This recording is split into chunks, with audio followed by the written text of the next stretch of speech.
Hello everyone, today we will talk about urinary tract infection in pregnancy. Actually, the percentage of urinary tract infection in pregnancy is same as in non-pregnant women, but the complication is way more bigger. And the reason why in pregnancy having more complication, we have a multiple mechanism. We will explain all of it in detail. So, first of all mechanism will be hormonal. Hormonal, which is mainly, progesterone. Progesterone, what will do is mainly keep the baby inside the uterus, but it also do relaxation of a smooth muscle inside the ureter, meaning there will be decreasing in the tone of the ureter and there will be a urinary stasis. Other mechanism will be is the gravid uterus. Gravid uterus will compress the both ureter and will lead to vesico-ureteric reflex. When urine stay in the ureter, so the bacteria that inside the ureter having more chance to ascend to kidneys. And when it ascend, it can lead to a progressive damage, a severe damage that can lead even to emergency department. And actually, the other mechanism will be is the bacteria itself actually normally found in the perineal area. It's a perineal flora. So it have an adhesion called S&P fimbriae. And during pregnancy, there will be mild increase in glucosuria. That will be favorable for feeding or nutrition for that bacteria. And that bacteria mainly E. coli, because it is the most common bacteria found in urinary tract infection. That bacteria, when it has S&P fimbriae, it will ascend and attach to the ureter by these adhesions. It will stay attaching it, the wall of the epithelial cell of ureter until reach the kidney. From the urethra, then to the bladder, until reach, mainly actually in half of the cases it will be only the right kidney, and a quarter of it will be both kidney and other quarter will be in the left. So mainly the right kidneys. This is why the complication is way more bigger during pregnancy. So we explain why it is way more bigger, because bacteria has more favorable environment, including the nutrition.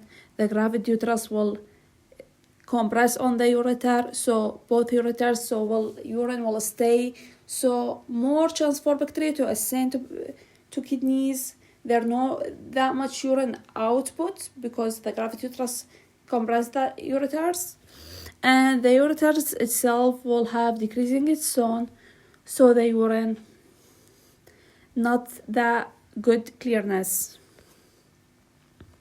Now we talk about the ureter and compress. We talk about the mechanism. Now we should talk about the types of urinary tract infection in pregnancy, because we have a type. First of all, it will be asymptomatic bacteriuria. During perinatal visit, the woman should have a urine culture. It's actually not cost effective, but it's not. But the benefit of it, we can see the hidden organism inside the urine. If we found more than 100,000 same organism in the urine, that will be meaning without symptom, patient not complaining about any symptom, meaning that is asymptomatic bacteriuria, and it should be treated, because 25% of them will end with pyelonephritis, will end with cystitis, and it's more complicated form of urinary tract infection than asymptomatic bacteriuria, because The organism in asymptomatic bacteriuria mainly found in urethra. It could be sometimes hidden in bladder and hidden in ureter, but mainly most of cases are only found, the bacteria found in urethra. So the treatment will be is usually effective nitrofurantoin for 10 days at the bedtime of 100 milligram. Okay. Now we talk about the asymptomatic bacteriuria and we explain it. Now we should talk about the other form, which is the second form, which is cystitis. Cystitis meaning inflammation of the bladder due to presence of the bacteria. And we said earlier, it is mainly E. coli. It could be Klebsiella also, and it could be gram-positive bacteria like Streptococcus and Staphylococcus, but mainly E. coli. So if it reach the bladder and lead to symptoms that include urgency, frequency, dysuria, that usually pregnant come to the clinician and complain about that symptom, that will be called cystitis.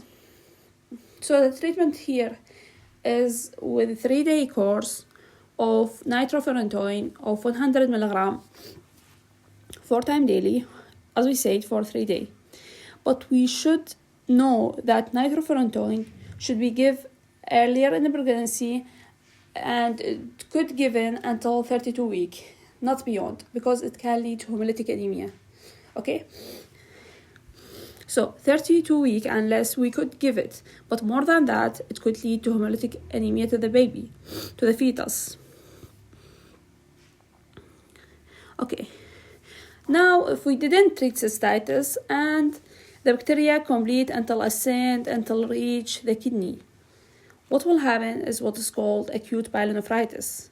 Acute pyelonephritis is the severe form of urinary tract infection, and actually it can lead to damage of both renal pelvis and renal parenchyma. When it both damaged, it could lead to emergency state of that pregnant woman.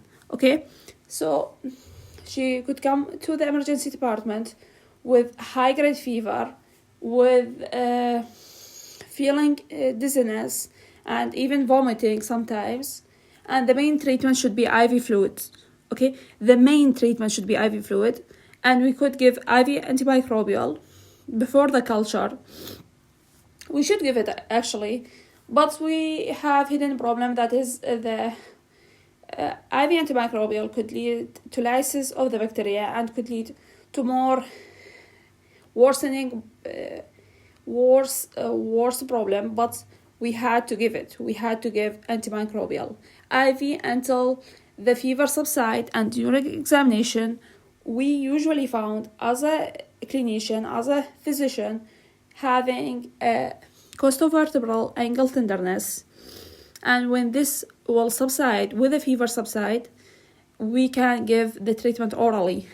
And it should be with a culture to find what is the main organism, to give the specific treatment that benefits to that organism. Okay, that's all of it 3 types, and thank you.